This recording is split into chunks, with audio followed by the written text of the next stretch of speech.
Vamos abrir as nossas Bíblias em Marcos 7, 24.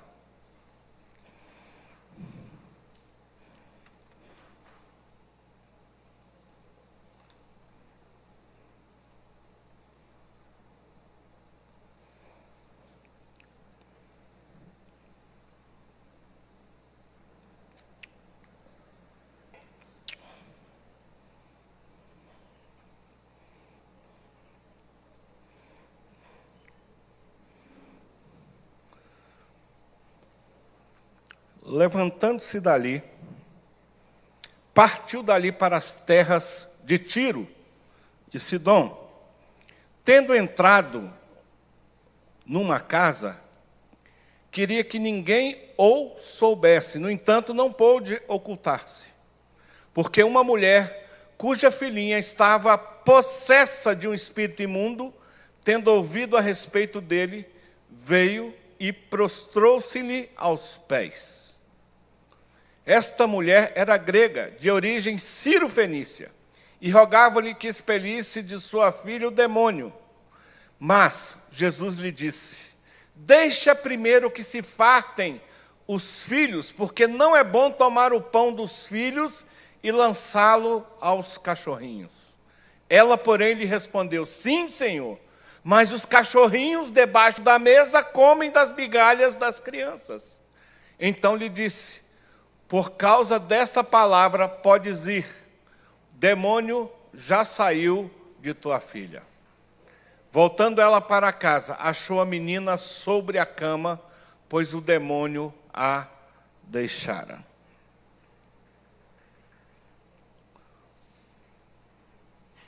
De novo, se retirou das terras de Tiro e foi para Sidom, até o mar da Galileia, através do território de Decápolis. Vamos agradecer a Deus.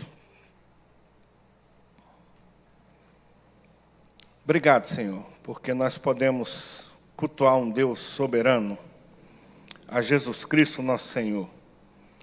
Que o Senhor fale mais uma vez pela Tua palavra aos nossos corações. Que o Senhor seja glorificado. Que o Senhor traga esperança, consolo, paz, alegria e desejo cada vez mais de Te adorar.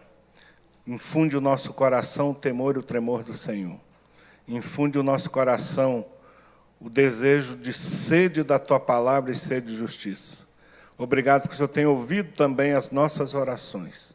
Nós cultuamos em espírito e em verdade nessa noite o Teu santo nome para a Tua glória, em nome de Jesus.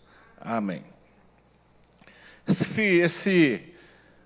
O final de semana passada, os irmãos podem lembrar que teve uma polêmica de um candidato ao governo de São Paulo, que é um deputado estadual, que fez umas declarações infelizes e está sendo movido um processo de cassação contra ele. E vocês ouviram essas notícias de que ele fez uma declaração tão infeliz que ele disse que as mulheres que estão na guerra lá, da Rússia com a Ucrânia, as mulheres são fáceis porque elas são pobres. Uma declaração muito, vamos dizer, absurda, misógina, uma declaração violenta contra as mulheres e, com certeza, crianças e adolescentes, e ele quis mostrar que estava numa missão, e ele disse que o áudio não era para ser vazado, era só para os amigos íntimos. Mas isso revelou o caráter dele. Ele estava ali, talvez, para se promover na próxima eleição, ao governo do Estado de São Paulo, e ia mostrar os benefícios dele ter ido numa zona de guerra e dado ajuda humanitária. Mas mostrou uma conduta totalmente errada e uma falha de caráter. E alguém deu uma definição de caráter dessa forma: caráter é tudo aquilo que você faz quando alguém não está vendo. Eu achei essa Declaração interessante. Tudo aquilo que você faz quando alguém não está vendo. Isso é o seu caráter. Porque é muito fácil nós escondermos as atitudes que movem o nosso coração. E no texto anterior aqui, desse que nós lemos, Jesus estava, os discípulos, as pessoas religiosas censurando de que pessoas dos discípulos estavam sendo contaminados porque estavam comendo coisas impuras. E Jesus vai dizer, olha, não é bem isso. A impureza não está naquilo que você come, no que você faz ou no quem é a pessoa. A impureza está naquilo que sai do seu coração. E ele vai dizer que é do coração, dentro do coração dos homens é que procedem os maus desígnios. Dentro daquele coração daquele deputado é que estava saindo mau desígnio, prostituição, furto, homicídios, adultérios, avarezas, malícias, o dolo, a lascívia, a inveja, a blasfêmia, a soberba, a loucura. Ora, todos esses males vêm de dentro e contaminam o homem. Por isso que o salmista fala, sobre tudo que se deve, o provérbio diz, sobre tudo que se deve guardar, guarda o teu coração, porque dele procedem as fontes de vida. Como é que está o nosso coração? O que está saindo do nosso coração? Pede o Espírito Santo para fazer, igual o salmista, que ele diz assim, sonda-me, ó Deus, o meu coração, e vê se há em mim algum caminho mau, algum desígnio, algum desejo, e guia-me pelo caminho da eternidade, o caminho da pureza, o caminho da santidade. Aqui nós temos dentro de um contexto, uma mulher cirofenícia, uma mãe, uma mulher intercessora. E eu queria dizer também, porque nós estamos, o pastor tem pregado nas quartas e nos domingos, e falando muito sobre mulheres que estão na Bíblia. Há uma dezena de mulheres que aparecem na Bíblia. E para as feministas de plantão, eu quero dizer que a Bíblia não é um livro machista, nem feminista, é lógico, nem misógino. A Bíblia é essencialmente um livro que mostra o nosso relacionamento com Deus, o relacionamento que nós temos que ter com o nosso próximo, com o nosso semelhante. Mostra o relacionamento de um Deus amoroso que deu seu Filho a ponto de sacrificá-lo para nos trazer grande salvação. Nós que não merecíamos, e pela fé Ele nos salvou, mediante a graça. Nós não merecíamos esse amor de Deus, nós merecíamos a condenação, porque todos nós pecamos, todos nós extraviamos, todos nós nos distanciamos dos propósitos de Deus. Mas Ele enviou o seu Filho, pura graça, para nos transformar, sermos melhores maridos, melhores pais, melhores homens, melhores mulheres, melhores mães, melhores filhos e filhas. E a Bíblia é um manual que ensina também esses relacionamentos de tratamento, como devemos dar uns aos outros. Aconselhar uns aos outros, orar uns pelos outros, amar uns aos outros, perdoar uns aos outros, ajudar uns aos outros, apoiar uns aos outros, consolar uns aos outros. Ensina a viver bem, a se relacionar bem. E é interessante que aqui há uma mulher cirofenícia, uma mulher que está nesse contexto de um território gentio, que Jesus, a princípio, o ministério deles ficou em Cafarnaum, na Galileia, na Judéia, em Jerusalém, algumas cidades ali, circunvizinhas, que ele andava e fazia sua missão. Então, aqui no versículo 23, está terminando, ora, todos esses males... Não, começa no 24 aqui, Jesus se deslocando para outra região, a região que eles chamam de Pérea. E duas cidades aqui são destacadas, Tiro e Sidom. E eu li sobre um pouco do contexto dessas cidades fenícias, fazia parte da Síria. Estavam a 60 quilômetros de Cafarnaum, a Tiro, e era um dos grandes portos do mundo. Uma cidade comercial, uma cidade com uma cultura pagã. E Tiro e Sidom. e uma estava distante, a outra 100 quilômetros mais ou menos também de Cafarnaum. Era uma região gentílica, que a gente pode saber, mas é uma região também que tinha uma mal afamada. Vocês lembram da rainha Jezabel? Ela era daquela região ali. E a rainha Jezabel, ela carregou um peso enorme, porque ela levou o povo de Israel a cair em prostituição, a idolatria. Então, ela vem dessa região. Por isso, essa região, os judeus consideravam como as pessoas que viviam ali como cães impuros. Era essa o conceito cultural na mente do judeu, que eles consideravam aqueles habitantes como cães impuros. Nós estamos vivendo, Jesus está nesse contexto. Aí Jesus vem e começa a quebrar o contexto da impureza, quando eu leio aqui que dessa questão dos alimentos impuros, Jesus vai falar o que sai do coração do homem. É isso que contamina o homem. Jesus quebra o contexto da impureza quando ele vai para essa região.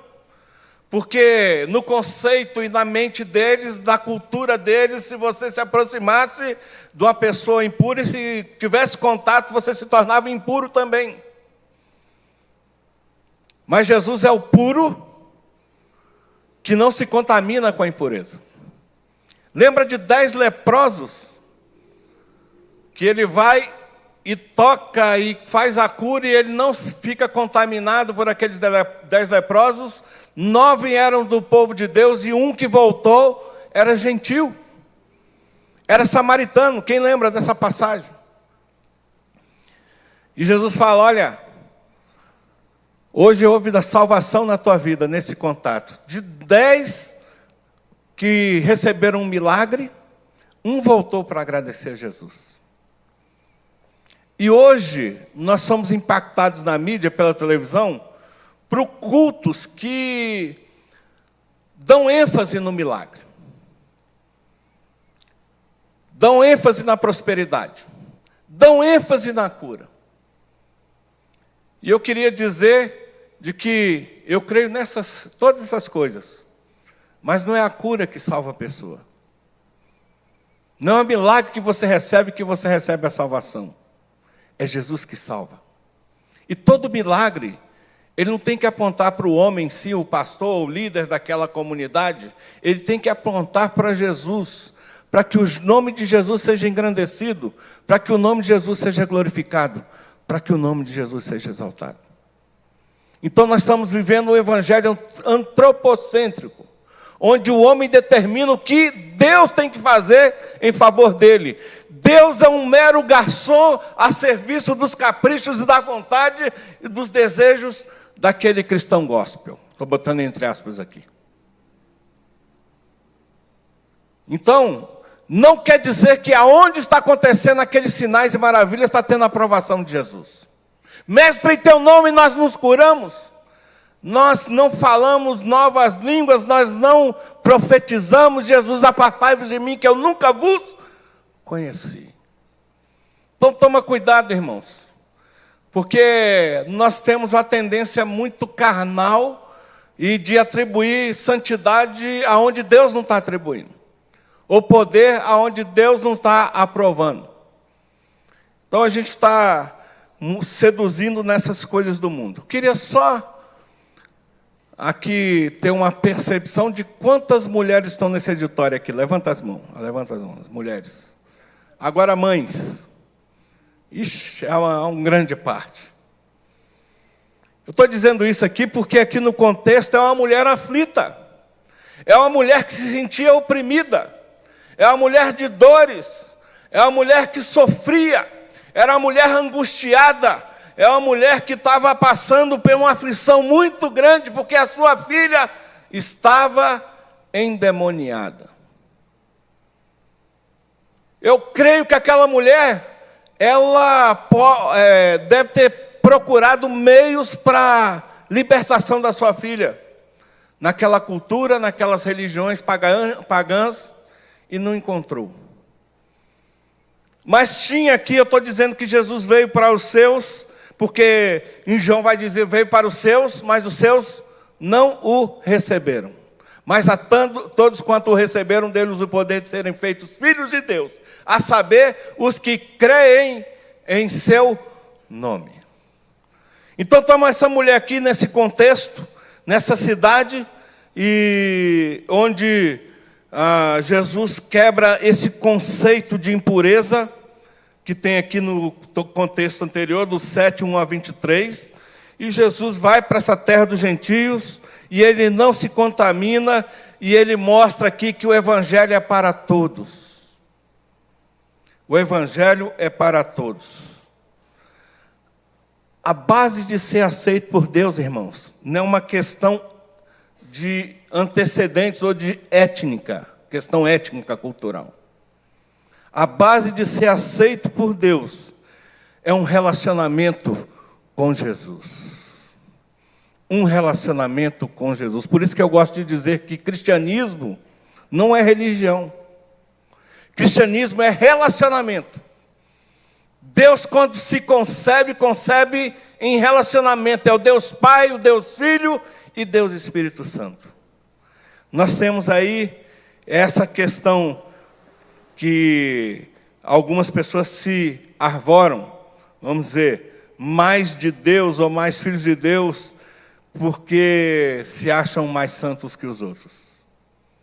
E às vezes não tem relacionamento nenhum com Jesus, nem proximidade, nem intimidade, nem vida com Deus. Então Jesus está aqui lidando com uma mãe que está desesperada. E eu creio que essas mães, ou essas mulheres, vou tirar um pouco o contexto dos homens, mas envolve a todos, estão em todo lugar, estão sofrendo. Vocês sabem que nessa pandemia parece que aumentou muito o número de espancamento de mulheres. De homens batendo, até matando esposas, ou namoradas, ou noivas, com aquele sentimento de posse demoníaca, que eu posso dizer. Mulheres estão sofrendo abuso, crianças estão sofrendo abuso, mulheres estão sendo mortas, oprimidas, desprezadas. Nós estamos vivendo num contexto muito opressor mesmo. E essa mulher é uma mulher que se sente oprimida por causa da sua filha, mas é uma mulher batalhadora, é uma mãe sofredora, mas também é uma mãe intercessora. A gente vê aqui no texto. E a primeira coisa que eu vejo é que ela discerne o problema espiritual que atinge a sua filha. Ela diz que é um inimigo que está destruindo a vida dela. Olha nesse diálogo que ela tem com Jesus. Ela disse assim, entrando na casa, ninguém soube. Então, não pôde ocultar-se, porque uma mulher cuja filhinha estava possessa de espírito imundo, tendo ouvido a respeito dele, veio e prostrou-lhes aos pés. Ela chega pela retaguarda, mas vem diante de Jesus em humildade. Ela prostra aos pés de Jesus. Que consciência tremenda, irmãos. A questão de prostrar naquela cultura era um entendimento assim: eu me prostro diante de quem é rei, de quem é Deus. A mulher já chega na atitude de adoração. Prostrou-se-lhe aos pés de Jesus. De uma atitude de submissão. Uma atitude de adoração. E ela entende, e nós entendemos, que essa questão de prostrar e de adorarmos a Deus, nós não fazemos isso pela nossa conjuntura social, nossa realidade que nós vivemos, conjuntural. Não é porque uns filhos estudam numa escola melhor, ou porque vivem num bairro melhor, mais seguro, tem mais conforto. E eu creio que essa mulher já tinha buscado outras fontes, mas ela chega nesse momento e ela tem consciência que só Jesus pode libertar sua filha. Só Jesus pode libertar sua filha. Uma vez eu vi o testemunho do Alex Dias Ribeiro, foi um ex-piloto de Fórmula 1 há muitos anos, e ele foi presidente de uma entidade chamada Atletas de Cristo. Eu não sei quem lembra desse Alex, lembra aí, Júnior? Alex Dias Ribeiro? É porque ainda anterior a você e a eu aqui, Júnior. Alex Dias Ribeiro, ele fez um adesivo, botou no seu carro assim, Cristo salva. E aí algumas corridas que ele fazia na Europa, ele não batia o carro. Os outros todos batiam, chovia, ele não batia. E alguns pilotos, e ele deu testemunho. E aí depois ele botou no seu capacete, Cristo salva.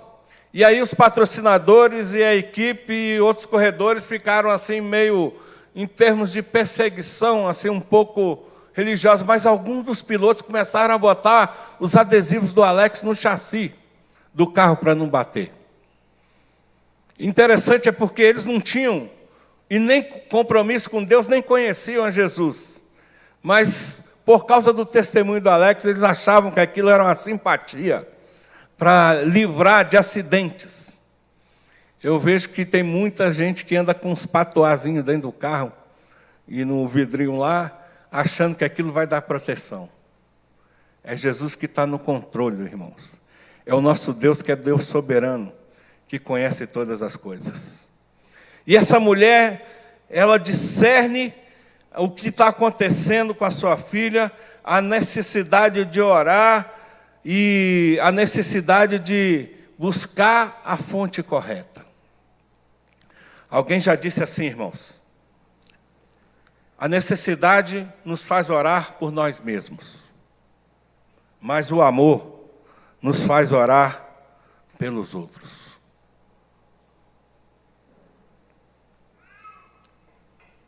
Que Deus enche o coração da igreja de amor, para continuar orando pelos outros. Por isso que eu tenho gratidão e testemunho aqui, porque muitos irmãos, alguns, oraram pelo meu filho. Daqui da nossa comunidade aqui, mas de outros pastores, outras igrejas, outros irmãos pelos quais eu compartilhei. A necessidade faz nós orarmos por nós mesmos, mas o amor nos faz orar pelos outros. Que essa igreja seja cheia de amor pelos perdidos. Pelas pessoas, entre aspas, aqui, que são consideradas impuras, pecadoras, sem salvação. Que nós possamos ter esse amor de Deus em nosso coração derramado para entender que esse Filho veio para salvar o que havia perdido. Que Deus nos leve a esse espírito de intercessão. Essa é uma mulher de fé que transforma a necessidade em adoração. Ela clama por misericórdia. Aflita, ela precisa de ajuda, pede ajuda. E de quem pode vir ajuda, ela vai até Jesus e se prostra aos pés de Jesus. Versículo 26 diz, essa mulher era grega de origem ciro-fenícia e rogava-lhe que expelisse de sua filha o demônio. Ela está disposta a empreender todos os seus esforços, a perseverar no pedido que ela tem feito para a sua filha. Eu queria dizer para as mães, se seu filho está andando por caminhos e desviando, não desista deles. Não desista dos seus parentes, dos seus familiares, aqueles até que são blasfemos, daqueles que estão andando no mundo da perdição. Não desista de orar por eles. Coloque no trono da graça. É porque no trono da graça, em Hebreus diz que nós encontramos oportuno socorro em tempo de tribulação. Amém, igreja? Ela pede por misericórdia. Então, o clamor dela foi um clamor de um senso de urgência tremenda. Ela não perdeu a oportunidade, porque Jesus estava naquela região e ela faz esse clamor cheio de empatia. Olha só, irmãos, versículo 22, 22 é outra coisa, desculpa.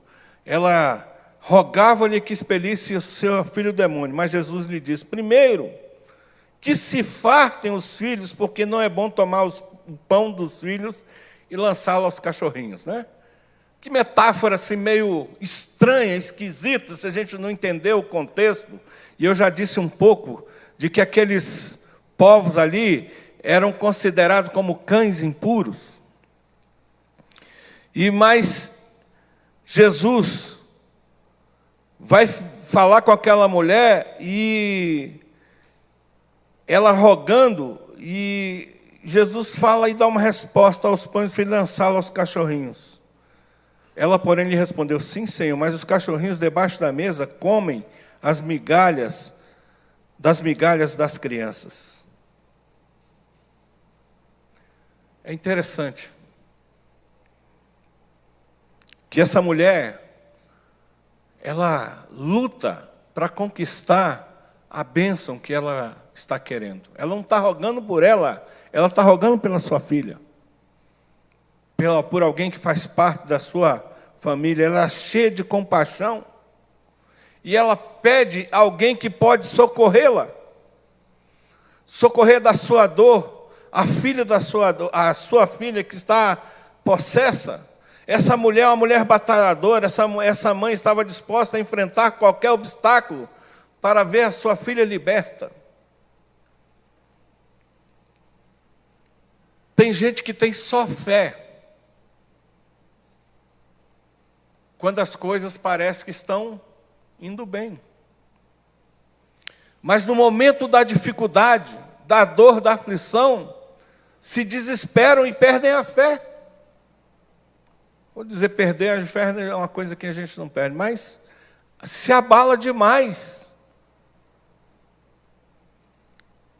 E é interessante aqui que Jesus dá uma resposta. Primeiro, acho que Jesus ficou em silêncio, porque o silêncio de Deus também, irmãos, é pedagógico.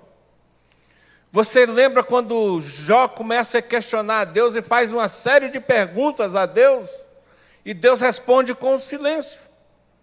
Não responde na maneira que Jó queria, e Jó começa a dizer: Deus, por que eu estou sofrendo?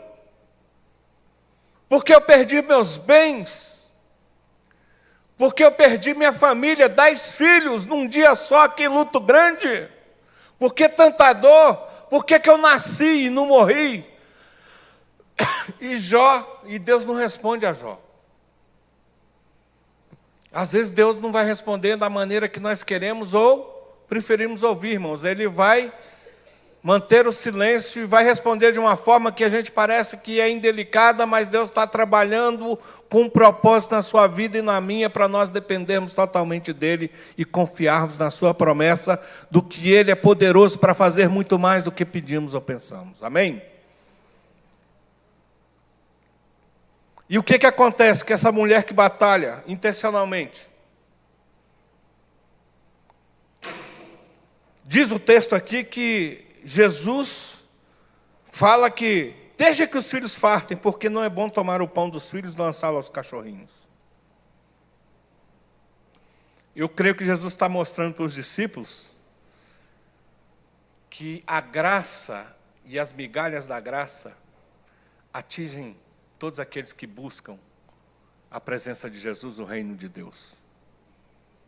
Não importa o seu passado étnico, a sua distância e a sua perdição, Jesus vai te responder na hora que Ele quiser mostrar a graça dEle e a bênção dEle sobre a sua vida.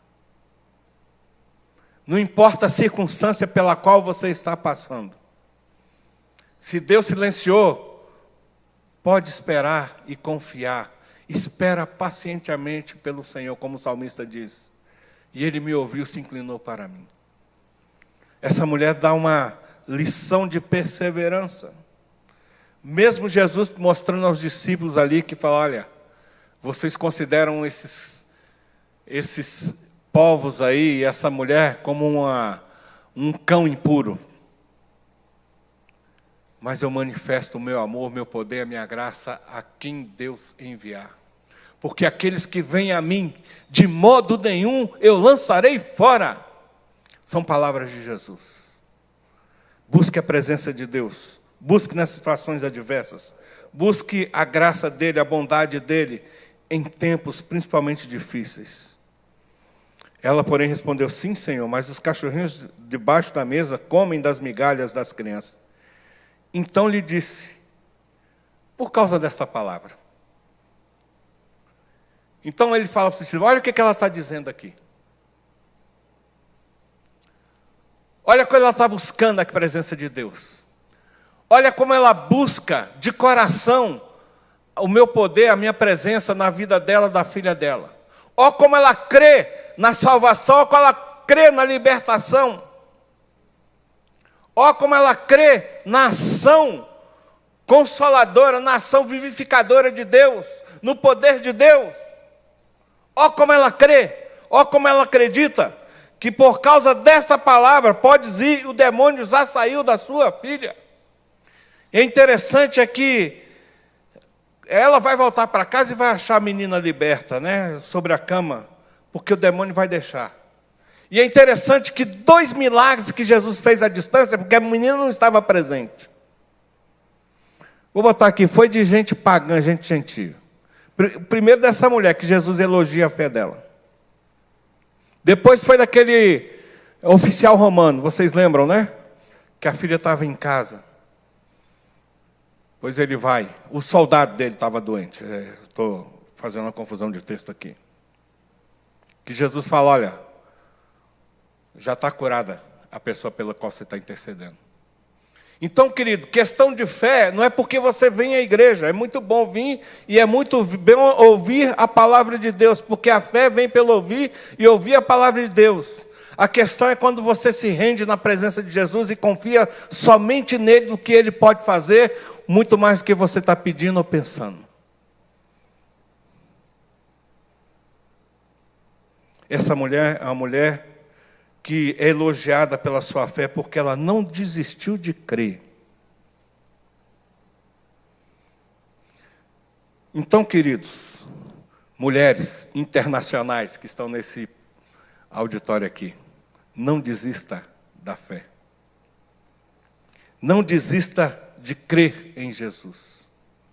Não desista de orar, de interceder por aquelas pessoas que você quer que o toque da graça de Deus, ou uma migalha pelo menos, chegue na vida daquela pessoa para transformar, para curar, para salvar, para ser abençoada por Jesus. Não desista! Essa é uma palavra de encorajamento aqui. Persevere. Quando o Calil e o Juan nasceram, né, são gêmeos, o Calil que fez a cirurgia, pastor Pereira foi lá em Alto Paraíso, eu pastoreava lá, e foi batizar meus filhos.